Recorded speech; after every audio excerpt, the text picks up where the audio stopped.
ನಮಸ್ಕಾರ ನನ್ನ ಹಿತೈಷಿಗಳಿಗೆ. ನಾನು ಚೆನ್ನಾಗಿದ್ದೀನಿ, ನೀವೆಲ್ಲ ಚೆನ್ನಾಗಿದ್ದೀರಾ ಅಂತ ತಿಳ್ಕೊಂಡಿದ್ದೀನಿ. ಅವಲಕ್ಕಿ ಚೂಡ, ತೆಳು ಅವಲಕ್ಕಿ ಚೌಚೌವು, ತೆಳು ಅವಲಕ್ಕಿ ಒಗ್ಗರಣೆ, ಏನು ಬೇಕಾದರೂ ಅನ್ನಿ. ಹೇಗೆ ಮಾಡೋದು ಅಂತ ನೋಡೋಣ ಬನ್ನಿ. ಇದು ತೆಳು ಅವಲಕ್ಕಿನ ಒಂದು ಸ್ವಲ್ಪ ಬಿಸಿಲಿಗೆ ಇಟ್ಕೊಂಡಿದ್ದೆ ನಾನು. ನೋಡಿ ಹಿಂಗೆ ಗರಂ ಆಗಿರುತ್ತೆ. ತೆಳು ಅವಲಕ್ಕಿ ಅಂದರೆ ಈ ಥರ ಇರಬೇಕು. ಪೇಪರ್ ಅವಲಕ್ಕಿ, ತೆಳು ಅವಲಕ್ಕಿ ಅಂತಿರಲ್ಲ ಇದು. ಇದಕ್ಕೇನೇನು ತೊಗೊಂಡಿದ್ದೀನಿ ಅಂದರೆ, ನಾನು ಒಂದು ಬಾಣಲಿ ತೊಗೊಂಡಿದ್ದೀನಿ. ಒಂದು ಬಾಣಲಿಲಿ ಎಣ್ಣೆ ಇಟ್ಕೊಂಡಿದ್ದೀನಿ, ಸ್ವಲ್ಪ ಎಣ್ಣೆ ಇಟ್ಕೊಂಡಿದ್ದೀನಿ. ಅದಕ್ಕೆ ಒಂದು ಬಟ್ಲು ಕೊಬ್ಬರಿನ ಹೀಗೆ ಉದ್ದುದ್ದ ತೆಳುಗೆ ಈ ಥರ ಉದ್ದುದ್ದ ಹೆಚ್ಚಿಟ್ಕೊಂಡಿದ್ದೀನಿ ನಾನು. ಸ್ವಲ್ಪ ಕರಿಬೇವು ತೊಗೊಂಡಿದ್ದೀನಿ. ಎರಡು ಸುಮ್ಮನೆ ಬ್ಯಾಡಿಗೆ ಮೆಣಸಿನ್ಕಾಯಿ ಒಗ್ಗರಣೆಗೆ ಅಂತ ಇಟ್ಕೊಂಡಿದ್ದೀನಿ. ಸ್ವಲ್ಪ ಕಡಲೆ ಪಪ್ಪು ತೊಗೊಂಡಿದ್ದೀನಿ. ಸ್ವಲ್ಪ ಕಡಲೆಕಾಯಿ ಬೀಜ ತೊಗೊಂಡಿದ್ದೀನಿ. ಉಪ್ಪು, ಚಿಲ್ಲಿ ಪುಡಿ, ಅರಿಶಿನ ಪುಡಿ. ಈಗ ಒಂದು ಮಿಕ್ಸಿ ಜಾರಿಗೆ ಸ್ವಲ್ಪ ಹುರ್ಗಡ್ಲೆ ಹಾಕ್ಕೊಳ್ಳೋಣ. ಇದು ಮಾಡಿದ್ರೆ ತುಂಬ ಚೆನ್ನಾಗಿರುತ್ತೆ. ಈ ಥರ ಮಾಡಿದ್ರೆ ನೋಡಿ, ಇಷ್ಟೇ ಹುರ್ಗಡ್ಲೆ ತೊಗೊಂಡಿದ್ದೀನಿ. ಒಂದು 4 ಸ್ಪೂನ್ ಹಾಕ್ಕೊಂಡಿದ್ದೀನಿ ಅಷ್ಟೇ. ಇದಕ್ಕೊಂದು ಸ್ವಲ್ಪ ನೋಡಿ ಇಷ್ಟೇ ಸಕ್ಕರೆ ಹಾಕ್ಕೊತೀನಿ. ಹಾಕ್ಕೊಂಡು ಇದನ್ನು ಮಿಕ್ಸಿ ಮಾಡ್ಕೊಬೇಕು. ನೋಡಿ ಈ ಥರ ರೆಡಿ ಮಾಡಿ ಇಟ್ಕೊಂಡಿದ್ದೀನಿ. ಇದನ್ನ ಫಸ್ಟ್ ಮಾಡಿ ಇಟ್ಕೊಂಬಿಡಿ. ಸ್ಟವ್ ಅಂಟಿಸ್ಕೊಂಡಿದ್ದೀನಿ. ಎಣ್ಣೆ ಬಿಸಿ ಆಗಲಿ. ಸುಮ್ಮನೆ ಒಂದು ಸ್ವಲ್ಪ ಸಾಸಿವೆ ಹಾಕ್ಕೊಳ್ಳೋಣ. ಸಣ್ಣ ಉರಿ ಇಟ್ಕೊಳ್ಳೋಣ. ಕಡಲೆಕಾಯಿ ಬೀಜ ಹಾಕ್ಕೊಳ್ಳೋಣ. ಇದೆಲ್ಲ ನೀವು ಎಷ್ಟು ಬೇಕಾದರೂ ಹಾಕ್ಕೊಳ್ಬೋದು, ಎಷ್ಟು ಬೇಕಾದರೂ ಹಾಕ್ಕೊಳ್ಬೋದು. ಇಂತಿಷ್ಟೇ ಅಳತೆ ಅಂತ ಏನಿಲ್ಲ. ಇವೆಲ್ಲ ಸ್ವಲ್ಪ ಜಾಸ್ತಿ ಇದ್ರೇ ಚೆನ್ನಾಗಿರುತ್ತೆ. ಈಗ ಕೊಬ್ಬರಿ, ಕರಿಬೇವು, ಒಣಮೆಣಸಿನ್ಕಾಯಿ ಅದನ್ನೆಲ್ಲ ಹಾಕ್ಕೊಳ್ತೀನಿ.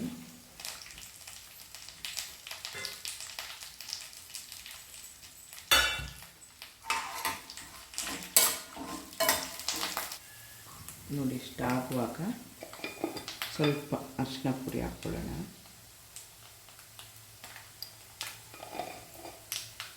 ಉಪ್ಪು ಹಾಕ್ಕೊಳ್ಳೋಣ.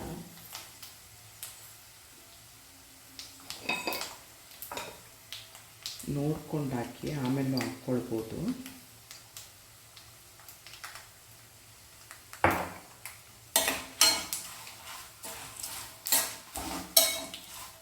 ಈ ಕೊಬ್ಬರಿ ಎಲ್ಲ ಈ ಥರ ಹಾಕಬೇಕು.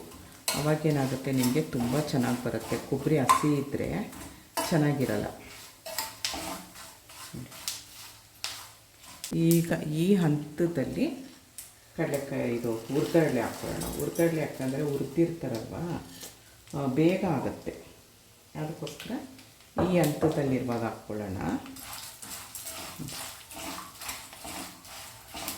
ಇಲ್ಲಾಂದರೆ ಅದು ಸೀದೋಗುತ್ತೆ. ಅದಕ್ಕೆ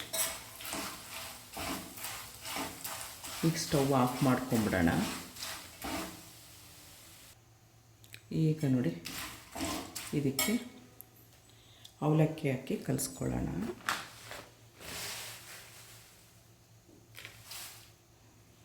ದೊಡ್ಡದೊಂದು ಪಾತ್ರೆಗೆ ಹಾಕ್ಕೊಂಡು ಅವಲಕ್ಕಿ ಹಾಕ್ಕೊಂಡು, ಈ ನಾವು ಏನು ಕಡಲೆ ಪುಡಿ ಮಾಡ್ಕೊಂಡಿದ್ದು, ಕಡಲೆ ಸಕ್ಕರೆ ಅದನ್ನು ಹಾಕ್ಕೊಳ್ಳಿ. ಇದನ್ನು ಇವಾಗ ಮಿಕ್ಸ್ ಮಾಡ್ಕೊಳ್ಳೋಣ.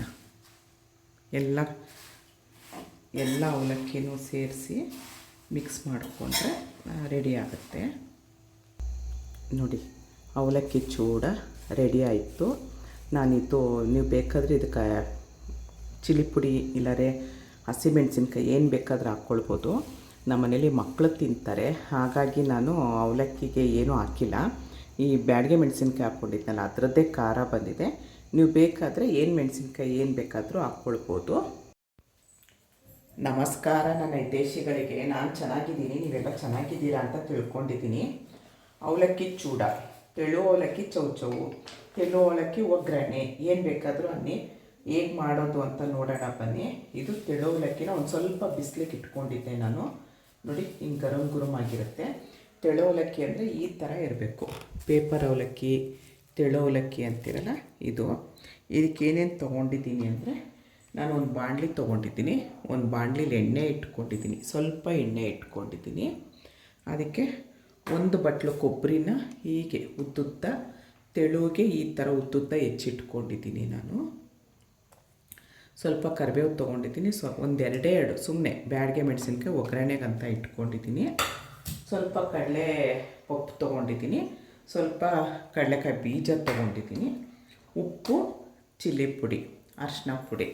ಈಗ ಒಂದು ಮಿಕ್ಸಿ ಜಾರಿಗೆ ಸ್ವಲ್ಪ ಹುರ್ಗಡ್ಲೆ ಹಾಕ್ಕೊಳ್ಳೋಣ. ಇದು ಮಾಡಿದ್ರೆ ತುಂಬ ಚೆನ್ನಾಗಿರುತ್ತೆ. ಈ ಥರ ಮಾಡಿದ್ರೆ ನೋಡಿ, ಇಷ್ಟೇ ಹುರ್ಗಡ್ಲೆ ತೊಗೊಂಡಿದ್ದೀನಿ. ಒಂದು 4 ಸ್ಪೂನ್ ಹಾಕ್ಕೊಂಡಿದ್ದೀನಿ ಅಷ್ಟೇ. ಇದಕ್ಕೊಂದು ಸ್ವಲ್ಪ ನೋಡಿ ಇಷ್ಟೇ ಸಕ್ಕರೆ ಹಾಕ್ಕೊತೀನಿ. ಹಾಕ್ಕೊಂಡು ಇದನ್ನು ಮಿಕ್ಸಿ ಮಾಡ್ಕೊಬೇಕು. ನೋಡಿ ಈ ಥರ ರೆಡಿ ಮಾಡಿ ಇಟ್ಕೊಂಡಿದ್ದೀನಿ. ಇದನ್ನ ಫಸ್ಟ್ ಮಾಡಿ ಇಟ್ಕೊಂಬಿಡಿ. ಈಗ ಒಂದು ಬಾಣಲಿಗೆ ಎಣ್ಣೆ ಹಾಕ್ಕೊಂಡಿದ್ದೀನಿ, ಅದು ಎಣ್ಣೆ ಬಿಸಿ ಆಗಲಿ.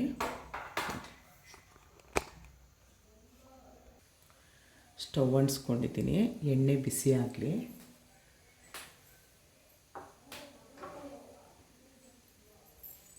ನೋಡಿ ಎಣ್ಣೆ ಬಿಸಿ ಆಗ್ತಾಯಿದೆ. ಸುಮ್ಮನೆ ಒಂದು ಸ್ವಲ್ಪ ಸಾಸಿವೆ ಹಾಕ್ಕೊಳ್ಳೋಣ, ಸಣ್ಣ ಉರಿ ಇಟ್ಕೊಳ್ಳೋಣ, ಕಡಲೆಕಾಯಿ ಬೀಜ ಹಾಕ್ಕೊಳ್ಳೋಣ. ಇದೆಲ್ಲ ನೀವು ಎಷ್ಟು ಬೇಕಾದರೂ ಹಾಕ್ಕೊಳ್ಬೋದು, ಎಷ್ಟು ಬೇಕಾದರೂ ಹಾಕ್ಕೊಳ್ಬೋದು. ಇಂತಿಷ್ಟೇ ಅಳತೆ ಅಂತ ಏನಿಲ್ಲ. ಇವೆಲ್ಲ ಸ್ವಲ್ಪ ಜಾಸ್ತಿ ಇದ್ರೇ ಚೆನ್ನಾಗಿರುತ್ತೆ. ಈಗ ಕೊಬ್ಬರಿ, ಕರಿಬೇವು, ಒಣಮೆಣಸಿನ್ಕಾಯಿ ಅದನ್ನೆಲ್ಲ ಹಾಕ್ಕೊಳ್ತೀನಿ.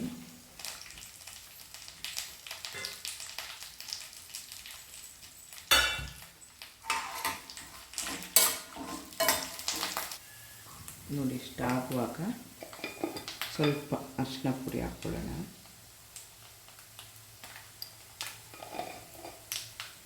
ಉಪ್ಪು ಹಾಕ್ಕೊಳ್ಳೋಣ,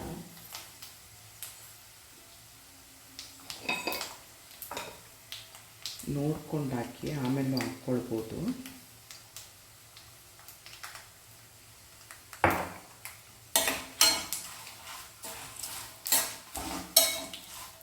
ಈ ಕೊಬ್ಬರಿ ಎಲ್ಲ ಈ ಥರ ಹಾಕಬೇಕು. ಅವಾಗೇನಾಗುತ್ತೆ ನಿಮಗೆ ತುಂಬ ಚೆನ್ನಾಗಿ ಬರುತ್ತೆ. ಕೊಬ್ಬರಿ ಹಸಿ ಇದ್ದರೆ ಚೆನ್ನಾಗಿರಲ್ಲ.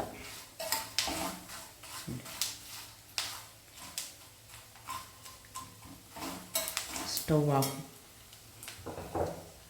ಈಗ ಈ ಹಂತದಲ್ಲಿ ಕಡಲೆಕಾಯಿ ಹುರ್ಗಡ್ಲೆ ಹಾಕ್ಕೊಳ್ಳೋಣ. ಹುರ್ಗಡ್ಲೆ ಹಾಕಂದರೆ ಹುರಿದಿರ್ತಾರಲ್ವ, ಬೇಗ ಆಗುತ್ತೆ. ಅದಕ್ಕೋಸ್ಕರ ಈ ಹಂತದಲ್ಲಿರುವಾಗ ಹಾಕ್ಕೊಳ್ಳೋಣ. ಇಲ್ಲಾಂದರೆ ಅದು ಸೀದೋಗುತ್ತೆ. ಅದಕ್ಕೆ ಈಗ ಸ್ಟವ್ ಆಫ್ ಮಾಡ್ಕೊಂಬಿಡೋಣ. ಈಗ ನೋಡಿ ಇದಕ್ಕೆ ಅವಲಕ್ಕಿ ಹಾಕಿ ಕಲಿಸ್ಕೊಳ್ಳೋಣ.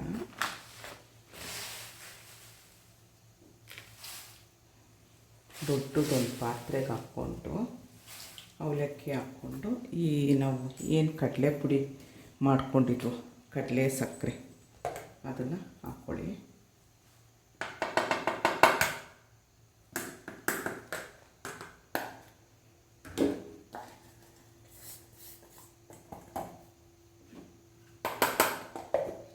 ಇದನ್ನು ಇವಾಗ ಮಿಕ್ಸ್ ಮಾಡ್ಕೊಳ್ಳೋಣ.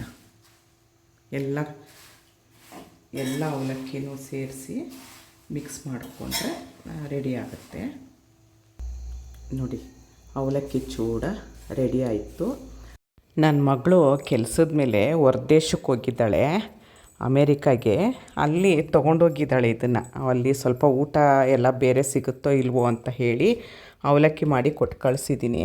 ಅಲ್ಲೆಲ್ಲರೂ ಜೊತೇಲಿದ್ದವ್ರಿಗೆಲ್ಲ ಕೊಟ್ಲಂತೆ. ಎಲ್ಲರೂ ತುಂಬ ಇಷ್ಟಪಟ್ರಂತೆ. ಏನು ಇಷ್ಟು ಚೆನ್ನಾಗಿದೆ ಇಷ್ಟೇ ತೊಗೊಂಡು ಬಂದಿರೋದಾ ಅಂತಿದ್ರಂತೆ. ಅವಳು ಫೋನ್ ಮಾಡ್ಬಿಟ್ಟು ಹೇಳ್ತಿದ್ಲು, ಅಮ್ಮ ಎಲ್ಲರೂ ಹಿಂಗೆ ಕೇಳ್ತಿದ್ರಮ್ಮ ಅಂದ್ಲು. ಅದಕ್ಕೆ ನಾನು ಇದನ್ನೇ ಒಂದು ಬಿಸ್ನೆಸ್ ಮಾಡ್ಕೊಂಬಿಡೋಣ ಸುಮ್ಮನೇರು ಅಂತ ಹೇಳ್ತಾ ಇದ್ದೆ. ನಿಜವಾಗ್ಲೂ ತುಂಬ ಖುಷಿ ಆಯಿತು ನನಗೆ. ಇಷ್ಟೊತ್ತು ಈ ವಿಡಿಯೋ ನೋಡಿದ್ದಕ್ಕೆ ತುಂಬ ಧನ್ಯವಾದಗಳು.